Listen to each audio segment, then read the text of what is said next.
सिंहासन गता नित्यम पद्मासित करद्वया शुभदास्तु सदा देवी अस्कंद माता यशस्विनी। जय माता दी, राधे राधे। आइए सुनते हैं अस्कंद माता की कथा एवं पूजन विधि।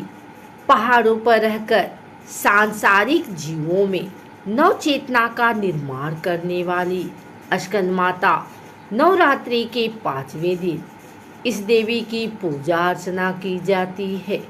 कहते हैं कि इनकी कृपा से मूढ़ भी ज्ञानी हो जाता है। अस्कंद कुमार कार्तिकेय की माता के कारण इन्हें अस्कंद माता नाम से अभिहित किया गया है। इनके विग्रह में भगवान अस्कंद बाल रूप में इनकी गोद में विराजित है।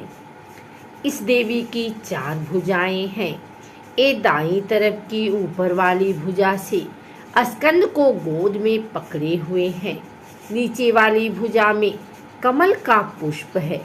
बाईं तरफ ऊपर वाली भुजा में वरद मुद्रा में है और नीचे वाली भुजा में कमल पुष्प है। इनका वर एकदम शुभ्र है। एक कमल के आसन पर विराजमान रहती हैं, इसीलिए इन्हें पद्मासना भी कहा जाता है। सिंह इनका वाहन है। शास्त्रों में इसका काफी महत्व बताया गया है। इनकी उपासना से भक्त की सारी इच्छाएं पूरी हो जाती हैं। भक्त को मोक्ष मिलता है। सूर्यमंडल की अधिष्ठात्री देवी होने के कारण इनका उपासक अलौकिक तेज और कांतिमय हो जाता है। अतः मन को एकाग्र रखकर और पवित्र रखकर इस देवी की आराधना करने वाले साधक या भक्त को भवसागर पार करने में कठिनाई नहीं आती है। उनकी पूजा से मोक्ष का मार्ग सुलभ होता है। यह देवी विद्वानों और सेवकों को पैदा करने वाली शक्ति है, यानी चेतना का निर्माण करने वाली। कहते हैं कालिदास द्वारा रचित रघुवंशम महाकाव्य और मेघदूत रचनाएं अस्कंद माता की कृपा से ही संभव हुई हैं। माँ दुर्गा का 5म रूप अस्कंद माता के रूप में जाना जाता है। भगवान अस्कंद कुमार की माता होने के कारण दुर्गा जी के इस 5वें स्वरूप को अस्कंद माता नाम प्राप्त हुआ है। भगवान अस्कंद जी बाल रूप में माता की गोद में बैठे होते हैं। इस दिन साधक का मन विशुद्ध चक्र में अवस्थित होता है। अस्कंद मातृ स्वरूपणी देवी की 4 भुजाएं हैं। ये दाहिनी ऊपरी भुजा में भगवान अस्कंद को गोद में पकड़े हैं और दाहिनी निचली भुजा जो ऊपर को उठी है उसमें कमल पकड़ी हुई है। माँ का वर पूर्णतः शुभ्र है और कमल के पुष्प पर विराजित रहती हैं। इसी से इन्हें पद्मासना की देवी भी और विंध्यवाहिनी दुर्गा देवी भी कहा जाता है। इनका वाहन भी सिंह है। अस्कंद माता सूर्यमंडल की अधिष्ठात्री देवी है। इनकी उपासना करने से साधक अलौकिक तेज की प्राप्ति करता है। यह अलौकिक प्रभामंडल प्रतिक्षण उसके योगक्षेम का निर्वहन करता है। एकाग्र भाव से मन को पवित्र करके माँ की स्तुति करने से दुखों से मुक्ति पाकर मोक्ष का मार्ग सुलभ होता है।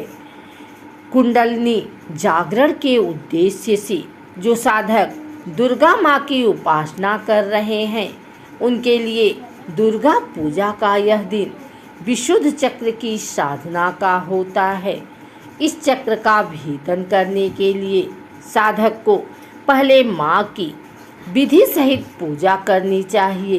पूजा के लिए कुश अथवा कंबल के पवित्र आसन पर बैठकर पूजा प्रक्रिया को उसी प्रकार से शुरू करना चाहिए जैसे आपने अब तक के 4 दिनों में किया है। फिर इस मंत्र से देवी की प्रार्थना करनी चाहिए। सिंहासन गता नित्यम पद्मश्री करद्वया शुभादास्तु सदा देवी अस्कंद माता यशस्वनी। अब पंचोपचार विधि से देवी अस्कंद माता की पूजा करें। नवरात्रि की पंचमी तिथि को कहीं कहीं भक्त जन उद्धंग ललिता का व्रत भी रखते हैं। इस व्रत को फलदायक कहा गया है। जो भक्त देवी स्कंद माता की भक्ति भाव से पूजन करते हैं उसे देवी की कृपा प्राप्त होती है। देवी की कृपा से भक्त की मुराद पूरी होती है और घर में सुख शांति एवं समृद्धि रहती है। नवरात्रि में दुर्गा सप्तशती पाठ किया जाता है। वात, पित्त, कफ जैसी बीमारियों से पीड़ित व्यक्ति को स्कंद माता की पूजा करनी चाहिए और माता को अलसी चढ़ाकर प्रसाद में ग्रहण करना चाहिए। स्कंद माता की कथा। दुर्गा पूजा के 5वें दिन देवताओं के सेनापति कुमार कार्तिकेय की माता की पूजा होती है। कुमार कार्तिकेय को ग्रंथों में सनत कुमार, स्कंद कुमार के नाम से पुकारा गया है। माता इस रूप में पूर्णतः ममता लुटाती हुई नजर आती हैं। माता का 5वां रूप शुभ्र अर्थात श्वेत है। जब अत्याचारी दानवों का अत्याचार बढ़ता है तब माता संत जनों की रक्षा के लिए सिंह पर सवार होकर दुष्टों का अंत करती हैं। देवी स्कंद माता की 4 भुजाएं हैं। माता अपने 2 हाथों में कमल का फूल धारण करती हैं और एक भुजा में भगवान स्कंद कुमार कार्तिकेय को सहारा देकर अपनी गोद में लिए बैठी हैं। माँ का 4था हाथ भक्तों को आशीर्वाद देने की मुद्रा में है। देवी स्कंद माता ही हिमालय की पुत्री पार्वती हैं। इन्हें ही महेश्वरी और गौरी के नाम से जाना जाता है। यह पर्वतराज की पुत्री होने से पार्वती कहलाती हैं। महादेव की वामनी यानी पत्नी होने से महेश्वरी कहलाती हैं और अपने गौर वर्ण के कारण देवी गौरी के नाम से पूजी जाती हैं।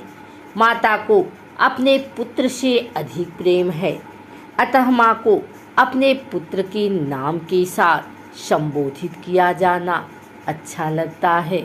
जो भक्त माता के इस स्वरूप की पूजा करते हैं माँ उस पर अपने पुत्र के समान स्नेह लुटाती हैं।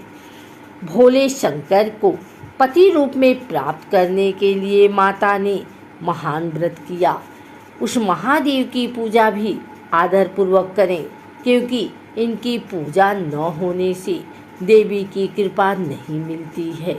श्री हरि की पूजा देवी लक्ष्मी के साथ ही करनी चाहिए। अगर आपको हमारी वीडियो अच्छी लगी हो तो इसे लाइक करें, कमेंट करें, शेयर करें। हमारे चैनल को सब्सक्राइब करके बेल नोटिफिकेशन ऑल पर सेट कर लें ताकि आगे आने वाली वीडियो सबसे पहले आप तक पहुंच सके। धन्यवाद।